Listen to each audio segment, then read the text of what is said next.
Hello students. तो आज हम एक्सरसाइज 1.6 करेंगे। तो उसको करने से पहले हम कुछ रूल्स पढ़ेंगे जो हमने पहले पढ़ चुके हैं 8th क्लास में। लॉज ऑफ एक्सपोनेंट, घातांक के नियम। ठीक है, तो हमारा फर्स्ट लॉ कौन सा है? A raise to power m into a raise to power n is equal to a raise to power m plus 1। जब बेस हमारे इक्वल होंगे तो हमारी जो पावर्स होंगी वो ऐड हो जाएंगी और मल्टीप्लाई हो रहा हो। जैसे हम एक एग्जांपल के थ्रू इसको कर लेते हैं। जैसे मान लीजिए हमारे पास कुछ एग्जांपल इस टाइप से है कि 7 raise to power 3 into 7 raise to power 5 है। बेस सेम होंगे तो उनकी जो पावर्स हैं वो ऐड हो जाएंगी। कैसे? 7 बेस एज इट इज़ और ये जो पावर्स हैं 3 प्लस 5 8। ठीक है, सेकंड जो लॉ है हमारा कि अगर बेस सेम है और डिवाइड हो रहा है तो उनकी पावर्स जो हैं वो माइनस हो जाती हैं।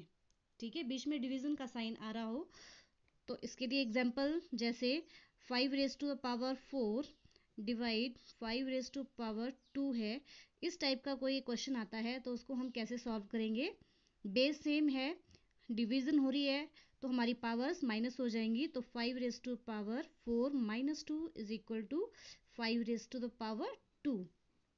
थर्ड रूल है कि अगर a raise to power m उसकी पावर कोई और n हो तो वो किसके इक्वल होगा? a raise to the power m into n। ठीक है, तो हमने पावर्स को मल्टीप्लाई कर देना है। तो इसके लिए एग्जांपल देखेंगे हम। जैसे मान लीजिए 3 रेस टू द पावर 2 है, उसकी पावर कोई और 5 है तो ये कैसे सॉल्व होगा? 3 रेस टू द पावर, ये जो पावर्स हैं ये मल्टीप्लाई हो जाएंगी। 2 into 5 is equal to 3 raise to the power 10 like this. जैसे फोर्थ जो हमारा घातांक का नियम है वो है कि अगर हमारे बेस अलग हैं, जैसे a raise to the power m into B raise to power m, जब हमारे आधार अलग होंगे और पावर सेम होगी तब हम क्या करेंगे? जो हमारे बेस होंगे, ठीक है, आधार होंगे, हम उनको मल्टीप्लाई कर देंगे और हमारी जो पावर है वो वहीं रहेगी। ठीक है, जैसे a into B raise to the power m। Like जैसे एग्जांपल ले लेते हैं, जैसे 7 raise to the power 3 into 8 raise to the power 3। इस केस में क्या होगा? हमारी पावर सेम है तो बेस मल्टीप्लाई हो जाएंगे। 7 into 8 raise to the power 3 is equal to 56 raise to the power 3। Like this इस क्वेश्चन को करेंगे। और फिफ्थ नियम है कि अगर a raise to power m upon b raise to power m division हो रहा हो, पावर सेम है, बेस अलग है, तो उस केस में हम इसको a raise to power b whole raise to the power m करके भी लिख सकते हैं। आइए इसको भी देख लेते हैं। जैसे मान लीजिए हमारे पास एग्जांपल है 5 raise to the power 4 upon 3 raise to the power 4। तो इसको हम कैसे लिखेंगे? 5 upon 3 raise to the power 4 लिख सकते हैं। अब नेक्स्ट है कि anything A raise to power 0 is equal to 1। ये भी पढ़ा है कि अगर किसी की भी पावर 0 हो तो उसकी जो वैल्यू है वो हमेशा 1 के बराबर आती है। जैसे मान लो आपके पास कोई भी टर्म है, जैसे 5 है, 5 रेस टू पावर 0 है तो हमेशा उसकी वैल्यू 1 होगी, या 5 की जगह कुछ भी दिया है। ठीक है, और लास्ट जो है ए रेस टू पावर -1 है तो इसको हमने पॉजिटिव में लाना है तो ये किसके इक्वल होगा? ए रेस टू द 1 अपॉन ए। जो बेस है वो उल्टा हो जाएगा। ठीक है, जैसे मान लीजिए हमारे पास है कोई एग्जांपल है 7 रेस टू द पावर -2। तो इस पावर को हमने पॉजिटिव में लाना है तो क्या हो जाएगा? ये जो हमारा बेस है उसको हम 1 upon 7 raise to the power 2 ऊपर लिखो या नीचे लिखो, these are the same thing. ठीक है,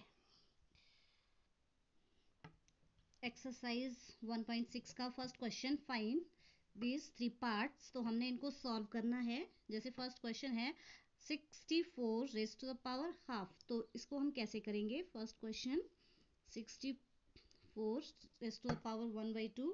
तो हम क्या करेंगे? सबसे पहले 64 के प्राइम फैक्टराइजेशन बनाएंगे जैसे हम करते आए हैं।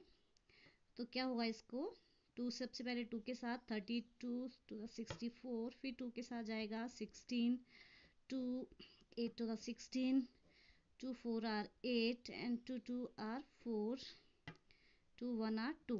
तो अब हम 64 को फैक्टराइजेशन में कैसे लिख सकते हैं? देखिए 2 कितनी बार आ रहा है, 1 2 3 4 5 6। 2 जो है वो 6 टाइम्स आ रहा है, तो हम 64 के लिए क्या लिख सकते हैं, 2 रेज टू द पावर 6 64 की जगह, और उसकी पावर जो है वो ऑलरेडी कितनी है, 1/2। ठीक है, तो अब हमारा लॉ ऑफ एक्सपोनेंट लग रहा है, a raise to the power m raise to the power n। तो अब क्या हो जाएगा, is equal to 2 raise to the power 6 into 1/2। 2 से 6 gone 2 3 are 6 is equal to 2 raise to the power 3। अब what does it mean, it means that कि हमने 2 को 3 टाइम्स ओपन करना है, मल्टीप्लाई करेंगे, 2 into 2 into 2 is equal to 8। This is the complete answer. Next question 32 raise to the power half. अब इसको भी वैसे ही करेंगे हम, 32 के प्राइम फैक्टराइजेशन बनाएंगे, 2 16, 2 8 are 16, 2 4 are 8, 2 2 are 4, 2 1 are 2। तो अब देखेंगे 2 कितने टाइम्स आ रहा है, 1 2 3 4 5। तो अब हम 32 के लिए क्या लिख सकते हैं, 2 raise to the power 5, raise to the power already 5 1/5 है इसकी, जो हमारी क्वेश्चन में है, इज इक्वल टू, अगेन हमारा नियम जो है यहाँ पे लग रहा है, कौन सा, a raise to the power m raise to the power n। तो ये किसके इक्वल होगा, a raise to the power m into n, multiply हो जाएगा, 5 से 5 गुण, तो हमारा आंसर क्या आया, 2। This is the complete solution. Next है 125 रेज टू द पावर 1/3। तो अब हम वैसे ही 125 के प्राइम फैक्टराइजेशन करेंगे, तो लास्ट पे 5 है, तो इट मीन्स ये 5 से जाएगा, 5 2 are 10, 2 5 5 are 25, 5 5 are 25, again 5 5 1 are 1। So this implies 125 की जो फैक्टराइजेशन है वो है 5 इंटू 5 इंटू 5, मतलब 5 जो है वो 3 बार आ रहा है, 1 2 3। तो हम 125 को कैसे लिखेंगे, is equal to 5 raise to the power 3, 5 3 बार आ रहा है, 1 2 3, तो 5 की घात 3, उसकी पावर ऑलरेडी है 1/3, तो ये भी एक्सपोनेंट लग रहा है यहाँ पे, 5 raise to the power 3 into 1/3, 3 से 3 गोन, तो क्या आंसर आया, is equal to 5। This is the complete solution. Next question number second, find, ये 4 पार्ट्स हैं, हम इसको 1 बाई 1 सॉल्व करेंगे। तो हमारा जैसे फर्स्ट पार्ट है 9 रेज टू द पावर 3/2। तो हम वैसे ही 9 के प्राइम फैक्टराइजेशन गुणनखंड बनाएंगे, तो हमें पता है कि 9 के क्या बनेंगे, 3 इंटू 3। ठीक है, 3 into 3 raise to the power 3/2। इसको हम कैसे लिख सकते हैं, 3 raise to the power 2 raise to the power 3/2, वही एक्सपोनेंट लग रहा है, कौन सा, लिख लेंगे हम, a raise to the power m raise to the power n किसके बराबर होता है, a raise to the power m into n। So is equal to 3 raise to the power 3 into 3/2, 2 से 2 गोन, तो कितना आंसर आया हमारा, 3 raise to the power 3। Means अब इसको हम 3 टाइम खोल लेंगे, 3 इंटू 3 इंटू 3, तो क्या आंसर आया हमारे पास, 27। This is the complete solution. Question number second है 32 रेज टू द पावर 2/5। तो वैसे ही हम 32 के प्राइम फैक्टराइजेशन बनाएंगे, गुणनखंड अभाज्य, कौन से, 32 के पहले भी बनाए थे फर्स्ट क्वेश्चन में, 2 8 are 16, 2 4 are 8, 2 2 are 4, then 2 1 are 1। Okay, then हम 32 को क्या लिख सकते हैं, is equal to 2 raise to the power 5, again raise to the power 2/5, ठीक है। अगेन कौन सा लॉ यहाँ पे लगेगा, a raise to the power m into n किसके इक्वल होगा ये, a raise to the power m into n. So is equal to 2 raise to the power 5 into 2/5, 5 से 5 गुण is equal to 2 raise to the power 2। तो 2 को 2 times खोलेंगे, कितना answer आएगा, 2 into 2 are 4। This is the complete solution. Next question है third, 16 raise to the power 3/4। तो 16 के अभाज्य गुणनखंड 2 8 are 16, 2 4 are 8, 2 2 are 4, 2 1 are 1। So this implies 16 को हम क्या लिख सकते हैं, 2 raise to the power 1 2 3 4 raise to the power again 3/4। कौन सा लॉ अप्लाई हो रहा है यहाँ पे, a raise to the power m raise to the power n, और ये हमने किसके इक्वल पढ़ा है, a raise to the power m into n is equal to, तो यहाँ हम लगाएंगे इसको 2 raise to the power 4 into 3/4। ठीक है, पावर्स मल्टीप्लाई हो जाएंगी, 4 से 4 गुण is equal to 2 raise to the power कितना बचा, 2 raise to the power 3 is equal to 2 को 3 बार मल्टीप्लाई करेंगे is equal to 8। This is the complete solution. इसका फोर्थ पार्ट है 125 रेज टू द पावर 1-1/3। तो वैसे ही 125 के सबसे पहले हम अभाज्य गुणनखंड बनाएंगे, 5 से जाएगा 25 5 125, 5 5 25, 5 एकम 5। तो हम 125 को क्या लिख सकते हैं, 5 की घात 3 और उसकी घात जो है -1/3 दे रखी है, -1/3। अब यहाँ पे भी वही रूल अप्लाई होगा, a raise to the power m raise to the power n is equal to a raise to the power m into n। So is equal to 5 raised to the power 3 into -1/3। 3 से 3 गुण कितना आया, -5 raised to the power -1। ठीक है, तो अब इसको हम क्या लिखते हैं, हमने एक और रूल पढ़ा था कि जो a raised to the power -1 है वो किसके बराबर होगा, हमारा a raise to the power -1 is equal to होता है 1/8। तो यहाँ पे हम इसको क्या लिख सकते हैं, 1/5। This is the complete solution. अब क्वेश्चन नंबर थर्ड का जो हमारा फर्स्ट पार्ट है 2 raise to power 2/3 into 2 raise to power 1/5। तो इसको हम कैसे सॉल्व करेंगे, हमारा यहाँ पे कौन सा नियम लग रहा है, जब लग रहा है फर्स्ट, क्योंकि यहाँ पे बेस जो है वो हमारे बराबर हैं और पावर्स जो हैं वो अलग हैं तो वो ऐड हो जाएंगी। ठीक है, तो दिस इम्प्लाइज हम लिखेंगे 2 raise to the power 2/3 plus 1/5। Side में लिखेंगे हमारा rule, a raise to the power m into a raise to the power n जो है वो किसके बराबर होता है, a raise to the power m plus n।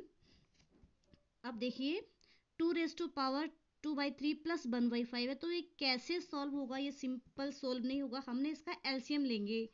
ठीक है, ये वाले जो क्वेश्चन होते हैं वो कैसे सॉल्व होते हैं, पहले हम एलसीएम लेंगे फिर उसको हम बारी बारी जो है वो सॉल्व करते हैं। तो देखिए is equal to as it is, LCM कितना आएगा 3 और 5 का 15। अब वैसे ही सॉल्व करना है जैसे हम इनको सॉल्व करते हैं इन क्वेश्चंस को। तो 3 को 15 के साथ डिवाइड करेंगे, 5 3 आर 15, 5 2 आर 10 प्लस 5 को 15 से डिवाइड करेंगे, 5 3 आर 15, 3 इंटू 1 3। तो दिस इम्प्लाइज कितना आंसर आया हमारा, 2 raise to power 13/15। This is the complete solution. ये था हमारा फर्स्ट पार्ट। तो इसका सेकेंड पार्ट है 1/3 raise to power 3 whole raise to power 7। तो अब ये क्वेश्चन कैसे सॉल्व होगा, is equal to 1/3 raise to power 3 7। अब देखिए, अब यहाँ पे ये नीचे है तो हम इसको ऊपर ले आएंगे। तो जब हम 3 को ऊपर लाएंगे तो ये जो पावर है नेगेटिव हो जाएगी। ये भी एक जो नियम है घातांक का वो अप्लाई हो रहा है। हमने क्या पढ़ा था कि a⁻⁻1 है तो वो किसके इक्वल होता है, 1/a। तो यहाँ पे उल्टा लगेगा फार्मूला। हमारे पास 1/a दिया है तो हमने इस a को ऊपर लाना है। तो हमारी जो पावर है वो नेगेटिव हो जाएगी, is equal to 3 is equal to. अब नेक्स्ट में वही formula a⁻m⁻n is equal to 3 into 7। यहाँ पे आप हमारा ये वाला फार्मूला ही अप्लाई हो रहा है, इंटू n। तो ये अब किसके इक्वल हो जाएगा, 3 21। This is the complete solution. इसका जो थर्ड पार्ट है वो है 11⁻1/2 अपॉन 11⁻1/4। यहाँ पे हमारा घातांक का दूसरा नियम लगेगा, जो था जब बेस हमारे इक्वल होंगे और डिवाइड हो रहा है तो हमारी पावर जो है वो माइनस हो जाएंगी। So equal to 11⁻1/2 minus 1/4। ठीक है, 11⁻1/2 डिवाइडेड बाई 11⁻1/4। बेस सेम है, पावर्स माइनस हो जाएंगी। अब यहाँ भी हम एलसीएम लेना पड़ेगा, हमें सीधा सॉल्व नहीं होगा। तो 2 और 4 का एलसीएम कितना आएगा, 4। 2 2 आर 4।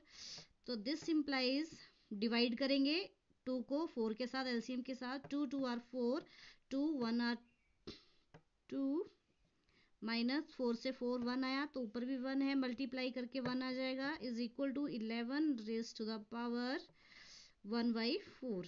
तो this is the complete solution. और इस एक्सरसाइज का हमारा लास्ट जो क्वेश्चन है वो है 7⁻½ इंटू 8⁻½ और ये भी हमारा घातांक का नियम लग रहा है। कौन सा था कि a⁻m इंटू b⁻m, बेस अलग और हमारे पावर्स सेम होंगी तो ये किसके इक्वल होगा, a⁻b इंटू m। बेस को हम मल्टीप्लाई करेंगे और हमारी जो पावर है वही रहेगी, तो वैसे ही करेंगे, is equal to 7 into 8। Base को हम मल्टीप्लाई करेंगे और हमारी जो पावर है वही रहेगी, is equal to 8 7 are 56 raised to the power half। Then this is the complete solution.